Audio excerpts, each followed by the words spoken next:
په ډیورن کرښه باندې تازه څه وشول؟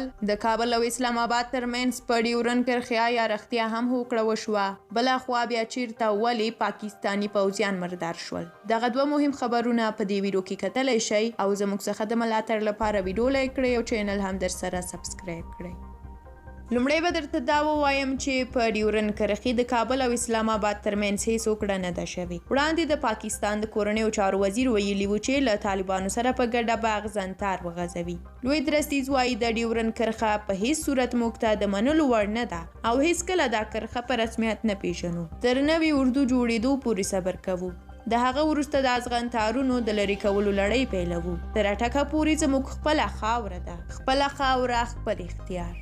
بلخوا یو زبردست خبر دا دی چې پاکستان له خیره سقوط کوي. مرګونی برید کې یې 9 عسکر هلاک شوي. پاکستاني عسکرو ته تر ټولو لویه مرګ ژوبله ښایي 2022 کال تر تیر کال هم خونړی وي. وسلوالو د بلوچستان د تربت ولسوالۍ د سبدان سیمه کې د پاکستاني عسکرو یوه پوسته په نښه کړې ده او برید یې پرې کړی دی چې زیات عسکر یې پکې هلاک کړي دي. له دې او تر دې وړاندې بریدونو سره داسې پتل کېږي چې حالات به ورځ تر بلې په دې هیواد کې سخت او خراب شي.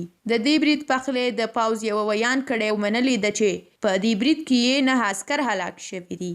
په ورته وخت کې بیا یو شمېر سرچینو خبر ورکړی دی چې په دا برید کې 10 عسکر مردار او 4 ژوندي ترې تم شوي دي چې ګمان کېږي له وسلوالو برید کوونکو سره به وي. تر اوسه پورې معلومات دا دي چې د پیښې هلاک شوي سرتیري پنجابیان دي او وسلوالو برید کوونکو په نښه کړي دي. دا لومړی ځل دی چې د بلوچستان ایالات کې په دومره لوی اندازه پاکستاني عسکر په هلاکت رسیږي. دا په داسې حال کې ده چې د پاکستان حکومت په دې تلاش کې دی تر څو له TTP سره د سولې خبرې پیل کړي. داسې راپورونه هم یو شمېر سرچینو ورکړي دي چې پاکستان دا ځل د افغانستان په کوربتوب غواړي له TTP سره د سولې خبرې وکړي او دا ځل یوې قومي جرګې ته مراجعه کوي. په بلوچستان کې د ترسره شوي برید مسؤلیت تر اوسه پورې کومې ډلې نه دی منلې، خو په دې سیمه کې بلوچ ملتپال فعال دي او وخت ناوخته پر پاکستاني عسکرو د هلاکت بریدونه ترسره کوي.